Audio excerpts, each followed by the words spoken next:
السلام علیکم ورحمۃ اللہ۔ الحمد للہ وکفی وسلام علی من لا نبی بعد۔ اللہ مہربان کے فضل و کرم سے ہمارا آج کا سبق سورہ البقرہ کی آیت نمبر 159 اور 160 ہوگا انشاءاللہ۔ اعوذ باللہ من الشیطان الرجیم، بسم اللہ الرحمن الرحیم۔ ان بے شک الذین وہ لوگ یکتمون چھپاتے ہیں، یہ کاف تا اور میم یہ آپ پہلے پڑھ چکے ہیں قتم، جس میں اردو کا میں نے بتایا تھا کہ کتمان حق کو چھپانے والے ما ان کو جو انزلنا ہم نے نازل کیا، من البینات واضح دلائل، بینات واضح دلائل، بین چیزیں کھلی اوپن، والہدا اور ہدایت، من بعد ما من سے بعد ما اس کے بعد، بیناہ ہم نے کھول کر بیان کر دیا، بیناہ یہ بھی وہی بین ہے،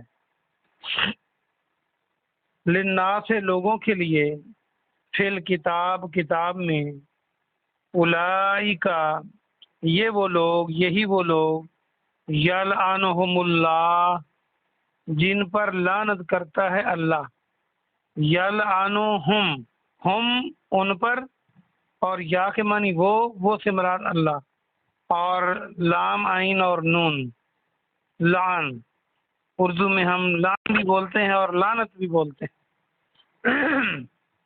لام عین نون تیل گا دیں لعنت بن جائے گا۔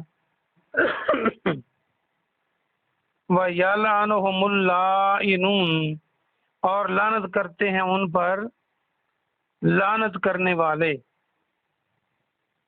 یعنی فرشتے اور باقی انسان۔ إِلَّا الَّذِينَ الا مگر الذین وہ لوگ جو تابو توبہ کی، توبہ اور تابو کو دیکھیں تو الف کی جگہ واو لگا دیں تو بن جائے گا توبو، اور بے کے آگے ہیل لگا دیں توبہ بن جائے گا اردو کا۔ وَأَصْلَحُوا اور اصلاح کر لی، اصلاح ہوتی ہے درستگی، وَبَيَّنُوا اور کھول کر بیان کیا، فَأُولَئِكَ پس یہی لوگ ہیں، اتوب میں متوجہ ہوتا ہوں۔ میں نے بتایا تھا کہ یہ اللہ کی طرف ہو، توبو تو یہ اللہ کا توجہ کرنا ہے، یعنی اللہ کا توبہ کو قبول کرنا ہے، علیہم ان پر، اور اگر یہ بندے کی طرف سے ہو تو یہ پچھتانا اور گناہ سے معافی مانگ کر دوبارہ نہ کرنا ہے۔ وَأَنَا اور میں، وَأَنَا التَّوَّابُ الرَّحِيمُ تواب ہوں بہت زیادہ توبہ قبول کرنے والا، الرحیم بہت زیادہ رحم کرنے والا، اور میں بہت زیادہ توبہ قبول کرنے والا اور بہت زیادہ رحم کرنے والا ہوں۔ یہ آج کا سبق تھا، آئیے ہم اس کی مختصر تفسیر دیکھتے ہیں۔ آیت نمبر 59 میں اللہ سبحانہ و تعالیٰ نے فرمایا کہ بے شک وہ لوگ اس چیز کو چھپاتے ہیں جو ہم نے نازل کی۔ کیا نازل کیا؟ واضح دلائل سے حق کو بیان کیا۔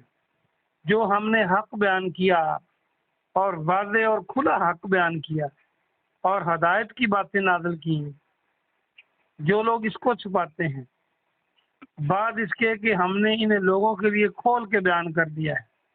کہاں؟ کتاب میں، یعنی کتاب کے اندر وہ آسمانی الکتاب ہے، تورات ہو، انجیل ہو یا قرآن ہو، اس کے اندر جو حق کی باتیں ہیں اور ان باتوں کو اللہ نے کھول کے بیان کر دیا ہے، اور یہ انسانیت کے لیے ہیں، لوگوں کے لیے ہیں۔ جو لوگ اس کو چھپاتے ہیں، بیان نہیں کرتے، اللہ ان کے لیے بتا رہا ہے کہ یہ وہی لوگ ہیں جن پر اللہ نے لعنت کی اور باقی لعنت کرنے والوں نے لعنت کی۔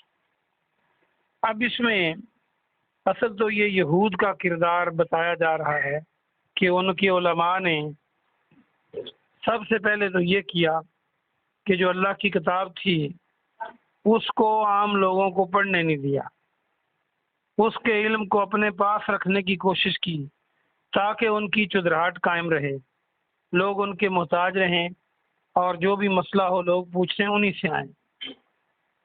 دوسرا یہ کیا کہ انہوں نے لالچ میں آ کر ایسی باتیں چھپانا شروع کر دیں جو امیر لوگوں کے مزاج کے خلاف تھیں، اور اس طرح حق کو چھپانے میں اپنا کردار ادا کیا، تو اللہ سبحانہ و تعالیٰ نے ان پر لعنت کی، اور جس پر اللہ لعنت کر دے اس کی ہدایت کی اور اس کی کامیابی کی کوئی پیچھے نہیں بچتا کہ وہ کامیابی حاصل کرے گا یا پھر وہ ہدایت پہ آئے گا، چونکہ اللہ کی لعنت کر دینا اللہ کا دھتکار دینا ہے، اللہ کا اپنے در سے اس کو رد کر دینا ہے، مردود کر دینا ہے۔ تو کیونکہ انہوں نے کام ہی ایسا کیا، اللہ نے نبیوں کو بھیجا، اللہ نے کتابوں کو نازل کیا تاکہ انسانیت کو اللہ کی بات کا پتہ چلے، اور انہوں نے سب سے پہلے یہ بات کی، اللہ سے مقابلہ کیا کہ اللہ کی باتوں کو چھپانے میں اپنا کردار ادا کیا۔ قرآن مجید میں اور جگہ آتا ہے کہ جو لوگ آیتوں کو بیچتے ہیں اور اس کی قیمت کم قیمت لیتے ہیں وہ اپنے پیٹوں کو آگ سے بھر رہے ہیں۔ کم قیمت سے مراد یہ نہیں کہ زیادہ قیمت لے کر بیچ ڈالی جائیں، مطلب ہے کہ اللہ کی آیتوں کو چھپا کر یا اس کی غلط ترجمہ تشریح کر کے لوگوں سے مال لینا، اگرچہ وہ بہت زیادہ مال لینے، وہ اللہ کے ہاں کچھ بھی نہیں، وہ بہت کم مال ہے۔ یہ یہودی کیا کرتے تھے، نہ اپنی عوام کو بتاتے نہ کسی اور کو بتاتے۔ تو آج مسلمان بھی کئی آپ کو ایسے ملیں گے، خاص طور پر کئی مولوی ایسے ملیں گے جو کہیں گے قرآن کو ترجمے سے نہ پڑھو۔ بھائی ترجمے سے نہیں پڑھیں گے تو پھر ہمیں پتہ کیسے چلے گا؟ کیونکہ ہماری زبان میں تو قرآن نازل نہیں ہوا۔ اگر کسی کو قرآن کی زبان نہیں آتی تو ترجمہ پڑھ لے، اسے پتہ چلے کہ اس کے رب نے اس کے لیے کیا فرمایا۔ اللہ پاک نے اور جگہ قرآن میں فرمایا کہ ہم نے کتاب کو نازل کیا جس میں تمہارا ذکر ہے، یعنی ہمارا ذکر ہے قرآن میں، تو ہم اگر اس کو سمجھ ہی نہ پائیں تو ہمارے ذکر کا ہمیں پتہ کیسے چلے گا؟ تو بہرحال یہ آج کے کئی علماء بھی کہتے ہیں کہ قرآن کو نہ پڑھو، حدیث کو نہ پڑھو، جو ہم بتائیں بس اس پہ عمل کرو۔ تو اس طرح یہ اللہ کی نازل کردہ دلائل کو چھپانے کے برابر ہے۔ دوسرا، لالچ میں آ کر غلط فتوے دینا۔ سود کے کئی علماء فتوے دے دیتے ہیں کہ یہ جائز ہے، کوئی بینکوں کی کمائی کو جائز کا فتویٰ دے دیتا ہے، اور مختلف طریقے ہیلے بہانوں سے جب اللہ کی کتاب کے خلاف اصل بات چھپا لی جائے تو اور بات بتا دی جائے تو یہ کتاب چھپانا ہی ہے۔ تو یہ بہت ایسے لوگ ہیں جن پر اللہ لعنت کرتا ہے، ملعون ہیں۔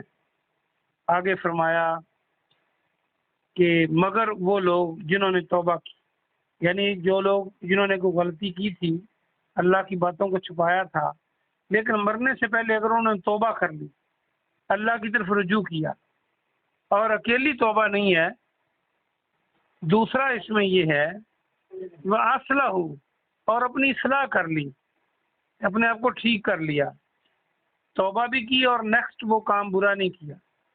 اور توبہ کی یہ شرط ہے کہ پچھتایا جائے، اللہ سے معافی مانگی جائے، اور پھر اس کو نہ کرنے کا عہد اور وعدہ اللہ سے کیا جائے، اور پھر کھول کے بیان کر دیا، یعنی جو جرم تھا وہ جرم اس سے بعد آ گئے، یہ چونکہ ان کا جرم ہی تھا چھپانا، تو ان کے لیے اللہ بیان فرما رہا ہے کہ ان چیزوں کو بیان کر دیا کھول کے جو چھپائی تھی۔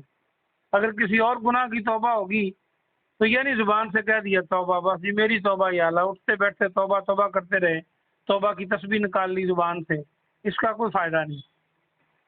جیسے کوئی چلتے پھرتے کہے اللہ تیرا شکر ہے۔ نبی پاک نے فرمایا کہ شکر کا بہترین طریقہ نماز ہے، وہ نماز ہی نہیں پڑھتا، شکر کیسے ادا کر رہے اللہ کا؟ تو جو ویسے کہتا ہے یا اللہ میری توبہ، اور توبہ منہ میں ہوتی ہے اور وہ برا کام پھر کر دیتا ہے، پھر اگلے کہتا ہے 5 دن بعد میری توبہ، پھر برے کام کو لگا ہوا ہے، تو یہ توبہ نہیں ہے، وہ برا کام چھوڑنا ہوگا اور پھر پچھتانا بھی ہوگا کہ میں نے غلط کیا، اللہ مجھے معاف کر دے۔ اللہ فرماتا ہے ایسے لوگوں کے لیے جو توبہ کر لیں اور اپنی اصلاح کر لیں اور وہ جو برائی تھی اس سے بعد آ جائیں، تو یہ وہی لوگ ہیں جن پر میں متوجہ ہوتا ہوں، یعنی میں ان کی توبہ کو سنتا ہوں، قبول کرتا ہوں۔ تو جس کی بات پر اللہ متوجہ ہو جائے وہ بڑا خوش قسمت ہے۔ اور آگے اللہ نے فرما بھی دیا کہ میں ہوں بہت توبہ قبول کرنے والا اور میں ہوں بہت رحیم۔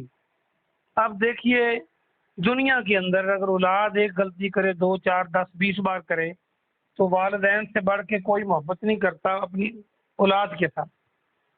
تو والدین بھی کہتے ہیں کہ میں کتنی بار تمہیں معاف کروں گا، اب کوئی معافی نہیں ہے، بھاگ جا۔ لیکن اللہ سبحانہ و تعالیٰ کتنا توبہ قبول کرنے والا ہے کہ کوئی جتنی بار گناہ کر بیٹھے پھر سچے دل سے توبہ کرے، لیکن دوبارہ اپنے نفس یا شیطان کے ہتھے چڑھ جائے تو پھر توبہ کا برا کام کر لے اور پھر توبہ کر لے، تو اللہ اس کی توبہ کو قبول کر لیتا ہے۔ جب تک اس کے حلق میں اس کی سانس نہیں پھنس جاتی، یعنی موت اسے نظر نہیں آ جاتی، اللہ توبہ قبول کرتا رہتا ہے۔ تو اس سے بڑا کوئی ہے توبہ قبول کرنے والا؟ اور پھر فرمایا میں بہت تواب ہوں۔ پھر دیکھیں یہ نہیں کہ چھوٹا گناہ کرو گے تو توبہ قبول کر لوں گا، بڑا کرو گے تو نہیں کروں گا۔ شرک معاف نہیں ہے بالکل، لیکن شرک کی بھی کوئی توبہ کر لے اور مرنے سے پہلے بعد آ جائے تو اللہ اس کو بھی قبول کر لیتا ہے۔ شرک اس وقت معاف نہیں جب بندہ شرک کرتے ہوئے مر جائے، توبہ نہ کرے۔ اور اللہ تو اتنا مہربان ہے، کئی کیے ہوئے چھوٹے موٹے گناہ وہ مر بھی جائے تو اللہ چاہے گا تو معاف کر دے گا۔